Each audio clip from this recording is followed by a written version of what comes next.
Binti Nguva ni tamthilia ambayo inafanya vizuri zaidi katika mtandao wa YouTube, na nikwambie kwamba ilikuwa ikisubiriwa sehemu ya 4 ambapo imekwisha kutoka tayari. Ni tamthilia ambayo imebeba vitu vingi sana, na ubunifu ambao umewekwa katika tamthilia hii hapa ndio imekuwa sababu ya hata wakati ule ambao KP pamoja na Zebu wameachia tangazo, yani promotion katika mtandao wa YouTube, iliweza kuchukua 1 on a trending katika video ambao zilitendi zote, ambayo East Africa ilikuwa hii ni KP pamoja na Zebu binti Nguva.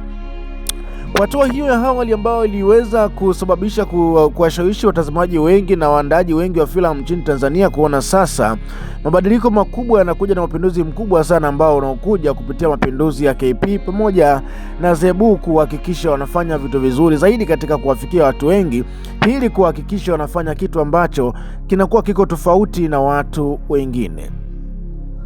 Utofauti huo umeonyeshwa katika episodi hii hapa ya 4 baada ya kuonekana kipande kimoja kikimuonesha Zebu anaita simba, na huyo simba alikuja, na baada ya simba huyo kuja akaweza kumkumbatia kama jinsi ambavyo unavyoona.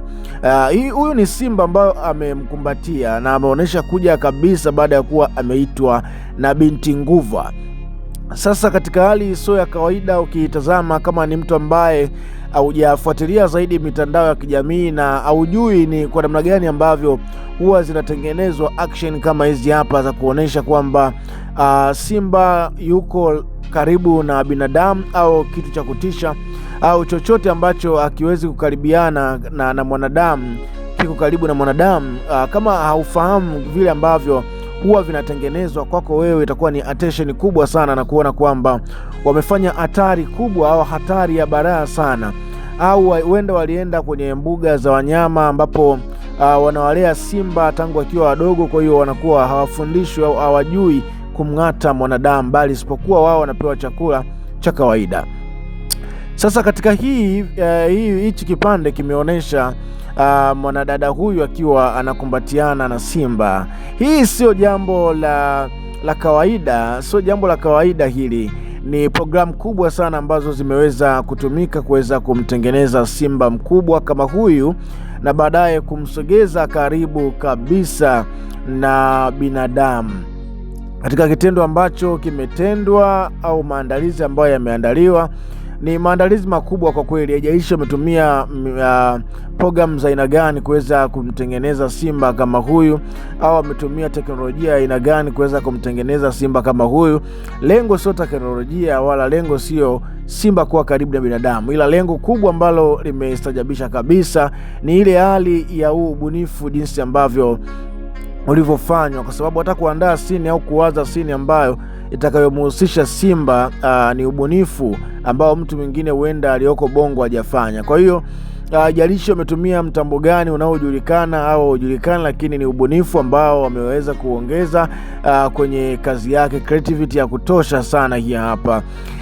Lakini nikuambie kwamba KP aliweza kuingia katika msitu huu baada ya kuwa alikuwa katika majukumu yake ya kazi, akawa amepotea msituni baada ya kugeukana. Sasa baada ya hapo akawa na windo na washikaji ili kuweza kummaliza, lakini hapo naambiwa kwamba alikutana na binti Nguva na kuweza kumsaidia, akawa amebakia na usalama na uhakika wa kuishi kabisa. Ikumbukwe KP kabla hajafika hapa katika msitu aliondoka katika familia yake na aliacha familia yake. Alikuwa na familia, huyu ana mke mmoja na mtoto mmoja, lakini pia ana wazazi wake ambao walikuwa karibu na yeye, na hii familia na imejulikana siku zote ikiwa ikimsubiria baba wa kaya arudi nyumbani. Kumbe baba wa kaya huko yuko na kisanga ambacho anachoendelea kukabiliana nacho. Hii ndio familia ya KP, japokuwa kwa wakati huu hapa anaonekana yuko na binti Nguva kule msituni. Hii ni taarifa au hii ni habari ambayo imekuwa ni njema sana, kwa sababu ni tamthilia ambayo imeleta revolution kubwa sana katika mitandao.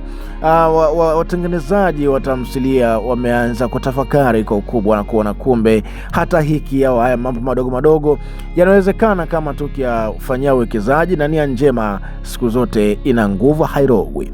Bana, mimi nikushukuru sana kwa your time, kwa sababu umekuwa nami mwanzo mpaka tamati, na nikwambie kwamba kama bado haujasubscribe, fanya chini ya video hii kuna neno limeandikwa subscribe, hebu touch kidogo hapo, alafu kisha touch, utakuwa ni mmoja kati ya watu ambao mtakuwa mkiletewa taarifa kila wakati. Bwana, mimi niwashukuru sana, hadi wakati mwingine tena. Wakati huu niwatakia ama nikutakia wakati mwema. Bye bye.